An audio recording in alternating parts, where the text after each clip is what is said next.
Ladies and gentlemen, let's welcome the President of the Republic, Dr. Tsai Ing-wen, and the Honorable Nancy Pelosi, Speaker of the U.S. House of Representatives, into the room, together with her delegations.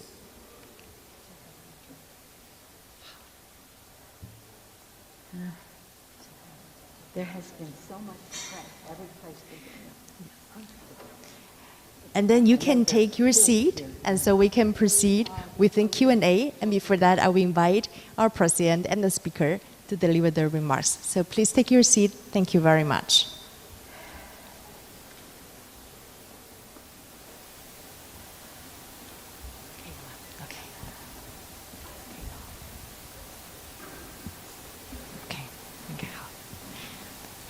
And first, I would like to invite the host, our President of the Republic, Dr. Tsai Ing-wen, to make her remarks. Yes, I'd like to take this opportunity to reiterate the Taiwanese people's warm welcome to Speaker Pelosi and the delegation. We're grateful for the delegation's visit under such challenging circumstances as a demonstration of unwavering support to the people of Taiwan. The Speaker's presence here in Taiwan serves to boost public confidence in the strength of our democracy as a foundation to our partnership with the United States. I told Speaker Pelosi that we are committed to maintaining the status quo across the strait. Taiwanese people are pragmatic. We have welcomed many congressional delegations to Taiwan over the years, and the normal practice of friends visiting each other is inherent in our culture of hospitality. Military exercises are unnecessary responses.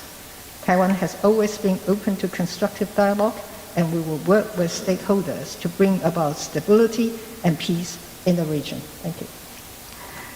Thank you very much, Madam President.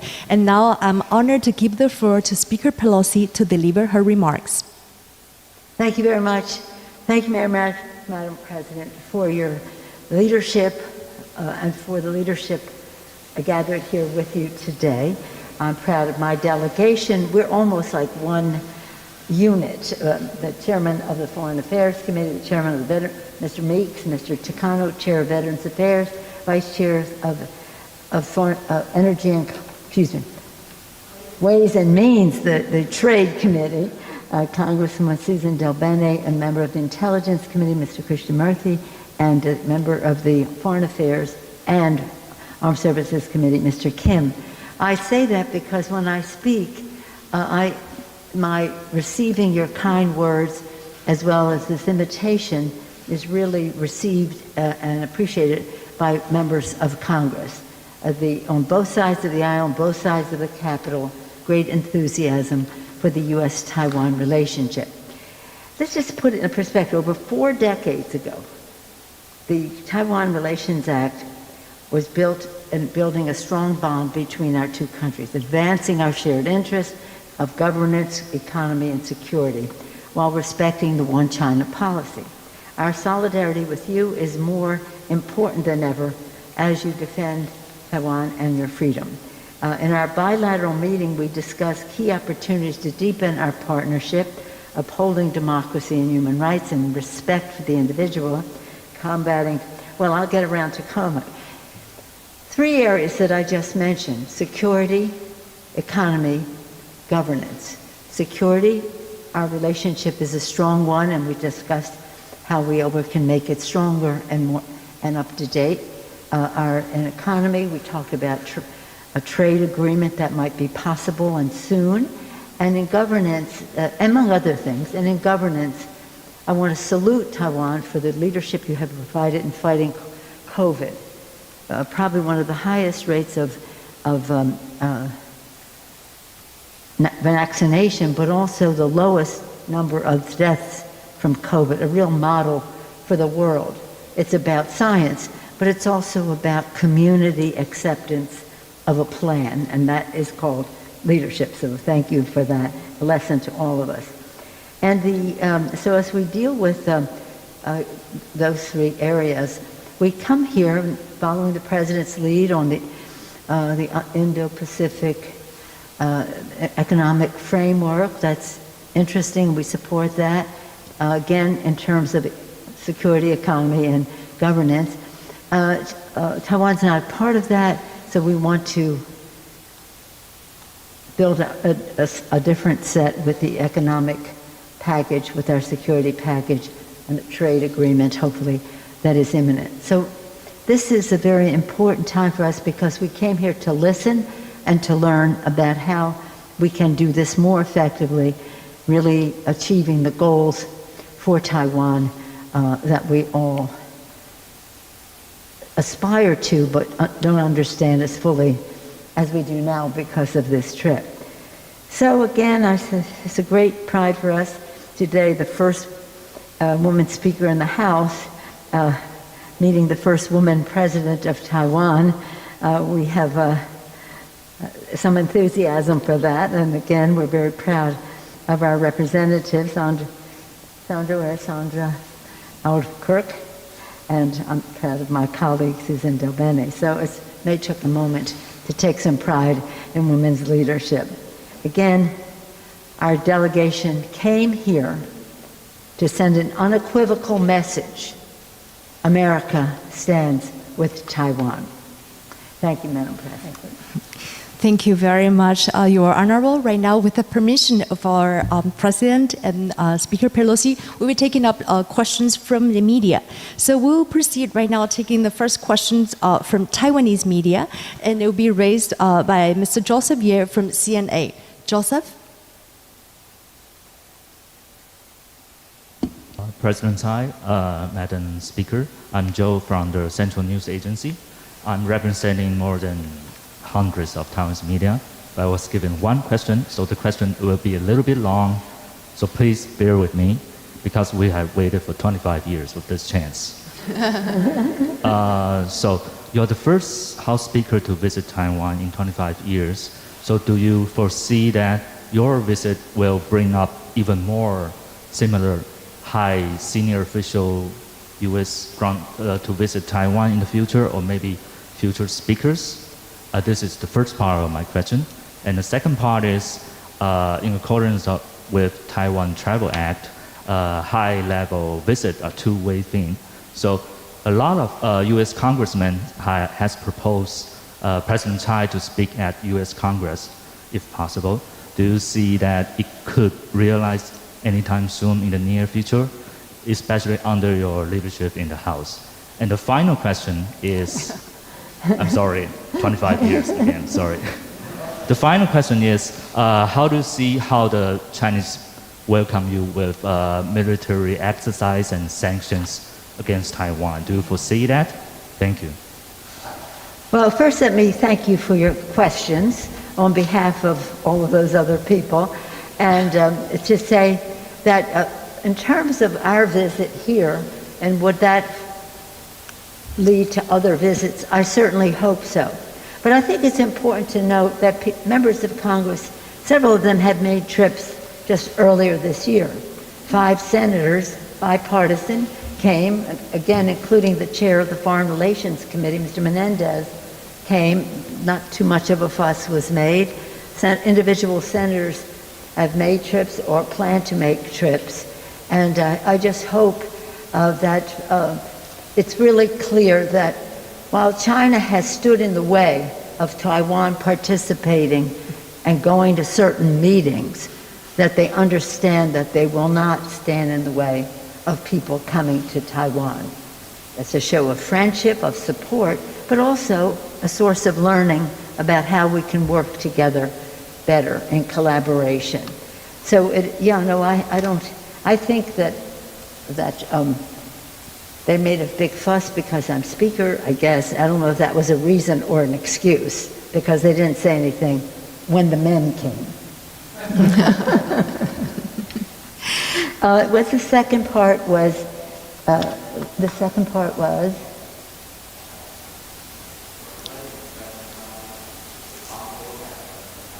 Invited to the U.S. Congress to make... that was the third part, but I'll go there. Okay. That was the third part, I thought.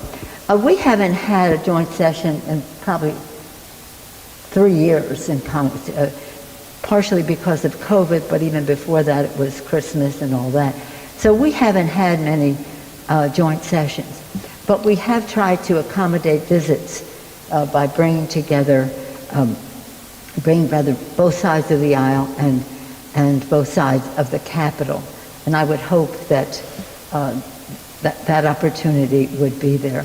The joint session has become something, again, because of COVID, we aren't able to. It's even hard for us to do the President's State of the Union address because you have to space and you have to time and, well, you know, here we are. I don't know. I think that whatever China was going to do, they will do in their own good time. What excuse they may use to do it is another thing. But you really know more about that than I do. I do think that it's really important for the message to be clear that in the Congress, House and Senate, Democrats and Republicans are committed to the security of Taiwan in order to have Taiwan be able to most effectively defend themselves. But it also is about our shared values of democracy and freedom and how Taiwan has been an example to the world in that regard. And whether it's certain insecurities on the part of the President of China as to his own political situation that he's rattling a saber, I don't know. But it doesn't really matter. What matters to us is that we salute the successes of Taiwan. We work together for the security of Taiwan, and we just take great lessons from the democracy in Taiwan. Thank you very much, Madam Speaker. Right now we take questions from the international media, and I would like to invite Samson Ellis. He is the Taipei Bureau Chief of Bloomberg News. Samson? Oh, thank you. Madam President, Madam Speaker, we have seen the Chinese authorities take multiple economic actions against individual Taiwanese companies and entire sectors of the economy here. Taiwan has already paid a cost for your visit and is likely to continue to do so over the coming days and weeks. What concrete, tangible benefits can you promise Taiwan to offset the cost of your trip? Well, at the same time as this trip is taking place and in recognition of our common interest economically, we just passed the Chips and Science Act.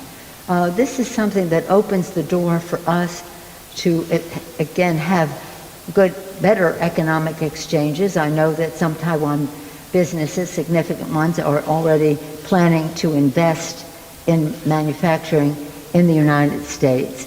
And the ingenuity, the entrepreneurial spirit, the brain power, whatever, the intellectual resource that exists in Taiwan and the success of the tech industry here for one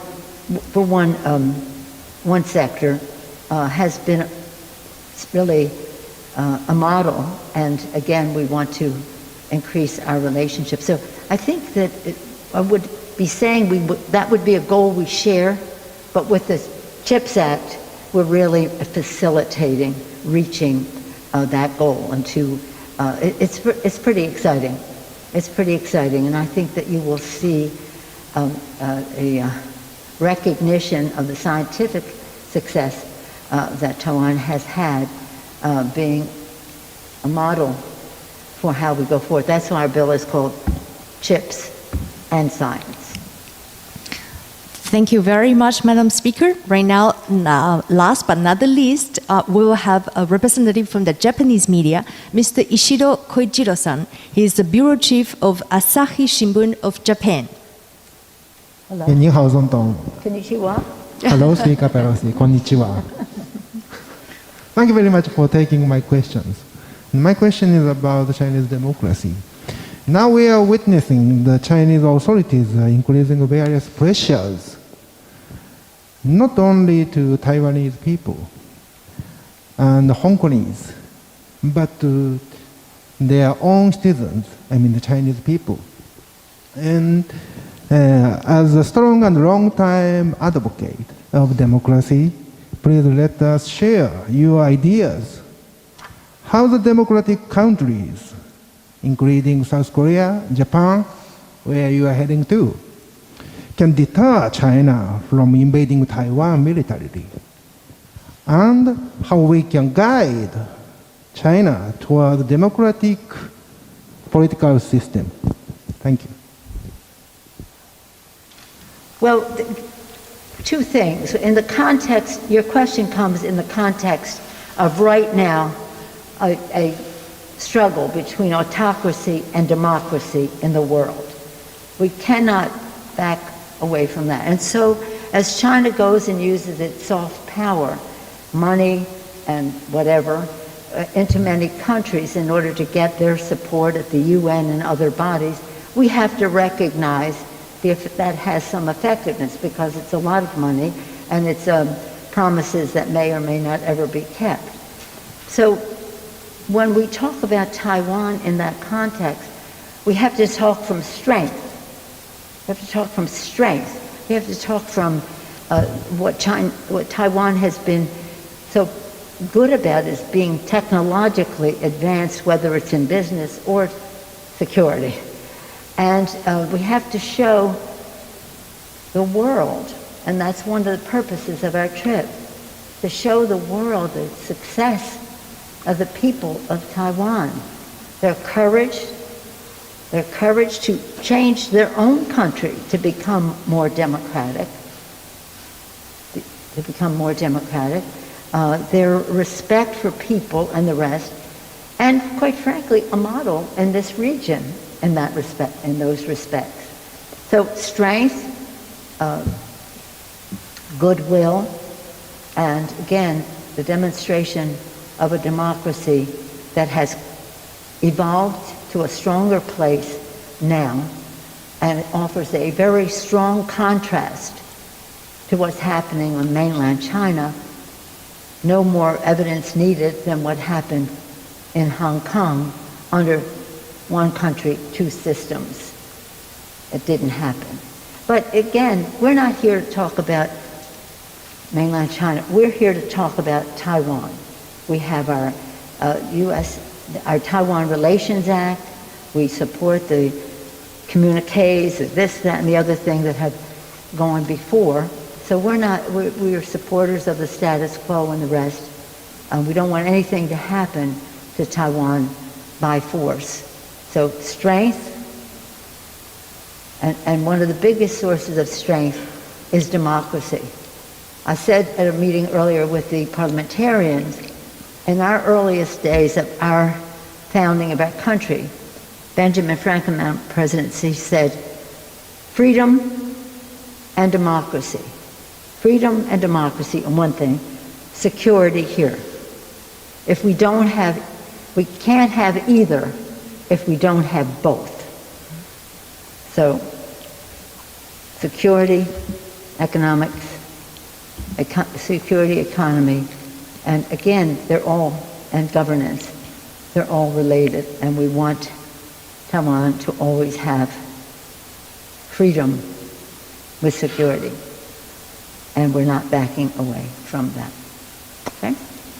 Thank you very much. Anything you'd like to add to anything? Okay. Thank you so very much, ladies and gentlemen. Today's event is especially important because we are witnessing the historical visit of Speaker Pelosi to Taiwan to convey the message of the U.S. support to Taiwan. So we know, in a challenging time like this, Taiwan is not alone.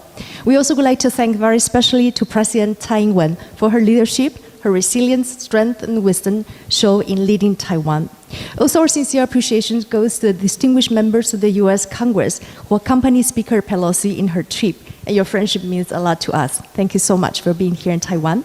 Also, thanks for the presence of so many officials from the U.S. side, from the Taiwan side, whose effort made this event possible. Thank you also very much to the media friends with us today, and also hundreds right now watching the live transmission. Thank you very much to you all. Have a great day.